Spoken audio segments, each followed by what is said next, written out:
Bismillahirrahmanirrahim. Assalamualaikum warahmatullahi wabarakatuh. Izin memperkenalkan diri.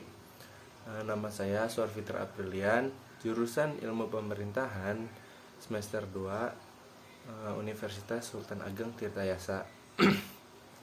Di sini saya akan menjelaskan sedikit materi yang telah saya pelajari tentang feminisme. Pada tahun 1884, Friedrich Engels, seorang cendekiawan asal Jerman, dan sahabatnya Karl Marx menerbitkan sebuah buku yang berjudul The Origin of the Family, Private Property and the State. Melalui bukunya tersebut, Engels mengutarakan pandangannya terkait dengan ketidakadilan perlakuan terhadap kaum laki-laki dan kaum perempuan.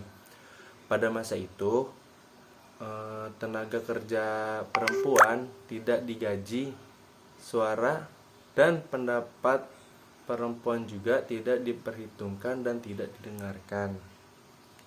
Menurut Engels, kesetaraan perempuan dan laki-laki tidak akan pernah terwujud tanpa menghancurkan sistem kapital.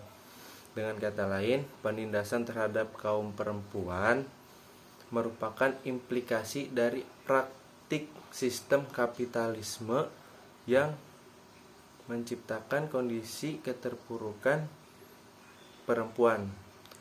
Menginjak akhir 1980-an, gerakan feminisme mulai diangkat sebagai bahan kajian oleh Adam Jones dalam karyanya yang berjudul Does Gender Makes the World Go Round, memaparkan 3 hal penting tentang perempuan.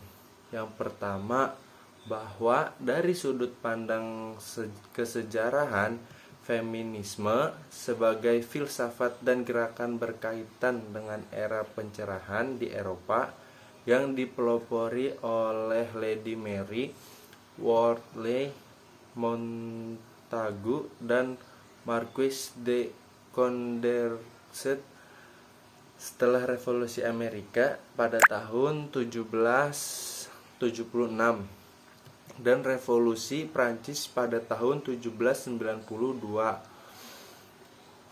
Berkembang pemikiran bahwa posisi perempuan kurang beruntung daripada laki-laki dalam realitas sosialnya. Kata feminisme dicetuskan pertama kali oleh aktivis sosialis utopis Charles Fourier pada tahun 1837. Pergerakannya yang berpusat di Eropa ini berpindah ke Amerika dan berkembang pesat sejak publikasi John Stuart Mill yang dalam proyeknya itu yang judulnya Perempuan sebagai Subjek atau bahasa Inggrisnya The Subjection of Woman pada tahun 1869. Perjuangan mereka menandai kelahiran feminisme gelombang pertama.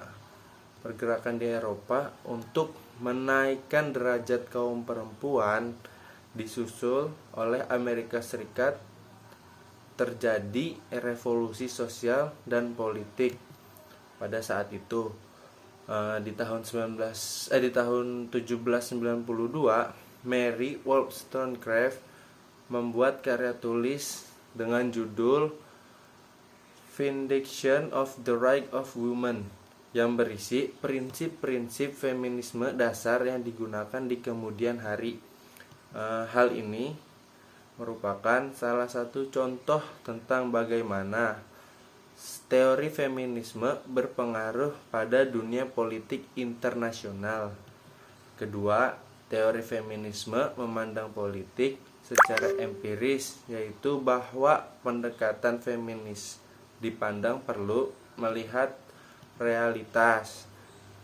Teori feminisme dianggap perlu meningkatkan kepekaan terhadap keadaan sekitarnya, terhadap realitas, memahami penyebab-penyebab terjadinya suatu atau lebih, dan memprediksi hasilnya. Hal ini dimaksud dalam teori feminisme perlu mengembangkan dirinya sedemikian rupa agar dalam penerapan teori feminisme dapat menganalisis fenomena-fenomena yang nyata yang terjadi terkait gender khususnya dan dapat memprediksi hasilnya. Dan yang ketiga, teori feminisme memandang bahwa dirinya perlu meningkatkan perubahan yang positif khususnya dalam aspek politik.